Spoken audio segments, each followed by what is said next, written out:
প্রিয় দর্শক, আসসালামু আলাইকুম। এই অভ্যাসগুলো যদি তোমার ভিতরে থাকে তাহলে মনে রাখবা তুমি একজন বুদ্ধিমান মানুষ। এই অভ্যাসগুলো হলে অবশ্যই আপনি একজন বুদ্ধিমান মানুষ। নাম্বার ওয়ান, সবসময় কথা কম বলা।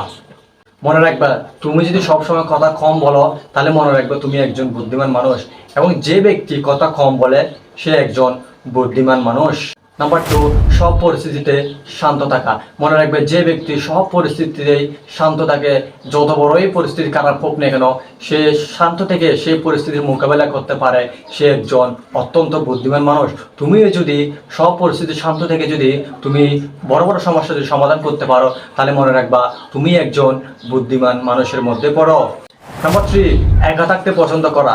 যে ব্যক্তি একা থাকতে পছন্দ করে মনে রাখবে সে একজন বুদ্ধিমান মানুষ। যদি দেখতে পাও অন্য কেউ একা একা থাকে, সে সবসময় একাই ভালো ফিল করে, মনে রাখবে সে একজন বুদ্ধিমান মানুষ। কারণ একা থাকলে কিন্তু মানুষের বুদ্ধি সহকারে কিন্তু ভালো কাজ করতে পারে, এবং মানুষের মধ্যে কিন্তু তার ভিতরে ভালো বুদ্ধি আসবে, এবং সে ভালো একটা কাজ করার জন্য সে আগ্রহী হবে। তার মাথাটা ভালোভাবে কাজ করবে।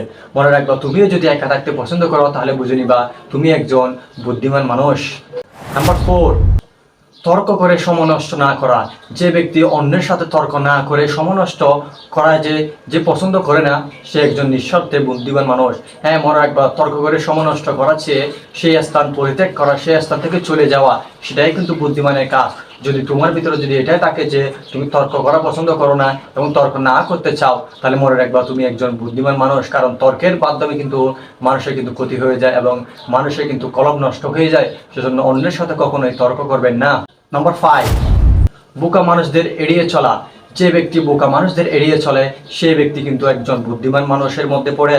হ্যাঁ, মনে রাখবে বোকা মানুষের সাথে যদি তুমি চলাফেরা করো তাহলে তুমি একজন বোকা মানুষ হয়ে যাবে, তুমিও তাদের মতো হয়ে যাবে। সেজন্য বোকা মানুষের চেয়ে তুমি ভালো একজন বুদ্ধিমান মানুষের সাথে চলাফেরা করো, তাহলে কিন্তু তুমি একজন বুদ্ধিমান মানুষ হতে পারবে। সেজন্য সবসময় একটা কথা মাথায় রাখবে, বোকা মানুষের থেকে এড়িয়ে চলা। নাম্বার সিক্স, জীবন নিয়ে অভিযোগ না করা।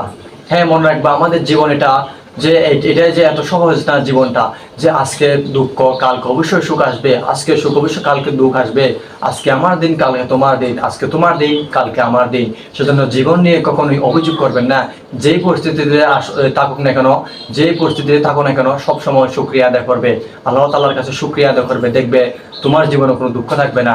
তুমি যদি জীবন নিয়ে যদি কোনো অভিযোগ না থাকে তাহলে মনে রাখবে তুমি একজন বুদ্ধিমান মানুষ। নাম্বার সেভেন হচ্ছে ঘরের কথা বাইরে না বলা। যে ব্যক্তি ঘরের কথা বাইরে বলে সে কিন্তু অত্যন্ত বোকা মানুষ, সে কিন্তু বুদ্ধিমান মানুষের মধ্যে পড়ে না, সে অত্যন্ত খারাপ মানুষ। কারণ ঘরের কথা কখনোই কিন্তু বাইরে বলবে না। মনে রাখবে তোমার ঘরের চেয়ে আপন এই পৃথিবীতে আর কেউ নয়, তোমার ঘরের চেয়ে আপন মানুষ এই পৃথিবীতে আর কেউ হবে না। সেজন্য ঘরের কথা কখনোই বাইরে বলবেন না। যদি ঘরের কথা যদি বাইরে বলো তাহলে অত্যন্ত তুমি একজন বোকা মানুষ। যদি বুদ্ধিমান মানুষ হতে চাও তাহলে কখনোই ঘরের কথা বাইরে বলবে না।